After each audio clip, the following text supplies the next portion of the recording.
안녕하세요. 김성학 변호사입니다.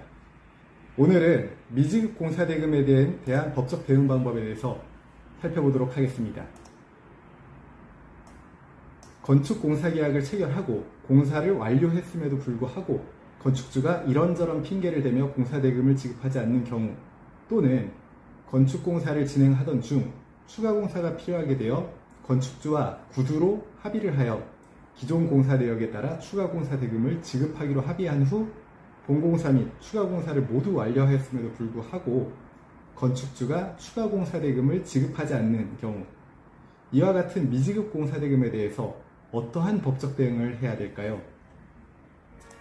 소송을 통해서 미지급 공사 대금을 청구하기에 앞서 미지급 공사 대금을 피보전 채권으로 하여 건축주 명의 재산에 가압류를 걸어놓는 것이 우선입니다.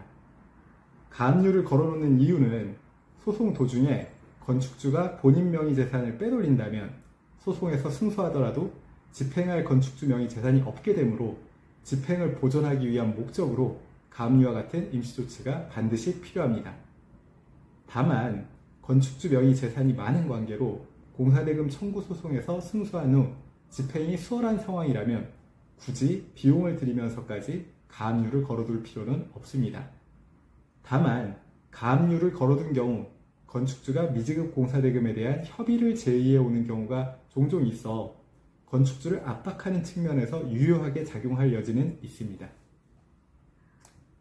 가압류를 하게 된다면 보전명령으로 담보 제공을 명하게 되는데 이는 보험증권으로 가름할 수 있다는 사실도 반드시 알아두시기 바랍니다.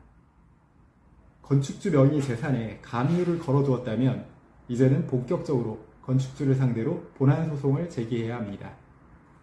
본안소송에서는 공사대금 청구를 하는 것이므로 첫 번째, 공사계약 체결 사실, 두 번째, 공사 완료 사실, 세 번째, 공사대금 산정, 네 번째, 공사대금 미지급 사실 등을 주장하고 입증하여야 됩니다. 공사계약 체결 사실은 통상 계약서를 통해서 입증이 되지만 계약서를 작성하지 않고 공사를 진행하는 경우들이 많은 건축공사의 실정을 고려할 때 계약서가 없더라도 건축주에게 보낸 공사 내역서 내지 정산서, 건축주에게 보낸 공사 관련 메시지 등을 통해서 해당 공사가 건축주와의 합의하에 진행된 것임을 정황적으로 입증할 수 있습니다. 공사 완료 사실은 통상 준공필증 또는 사용승인서를 통해서 충분히 입증이 가능합니다. 이와 더불어 가장 공사대금 소송에서 쟁점이 되는 부분은 공사대금입니다.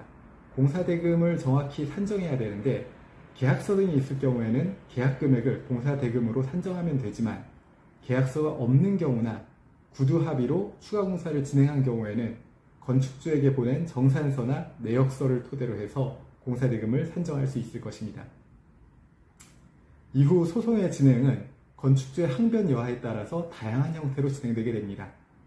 건축주가 공사대금을 모두 지급하였다고 항변할 수도 있고 건물에 하자가 있어 하자에 따른 손해배상 채권을 가지고 항변할 수도 있으며 공사 완료 사실에 대해서 부인하는 항변을 할 수도 있습니다. 건축주의 항변이 무엇이 됐든 공사대금 소송의 대체적인 귀결은 법원이 지정한 감정인의 감정을 통해 판가름 나게 되는 경우가 많습니다.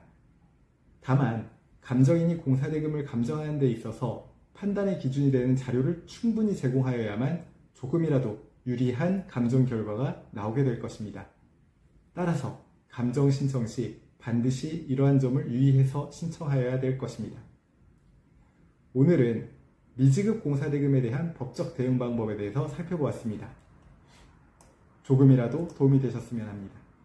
여러분의 권리를 지키고 언제나 신속하고 정확한 해법을 전해드리는 김성학 변호사였습니다. 감사합니다.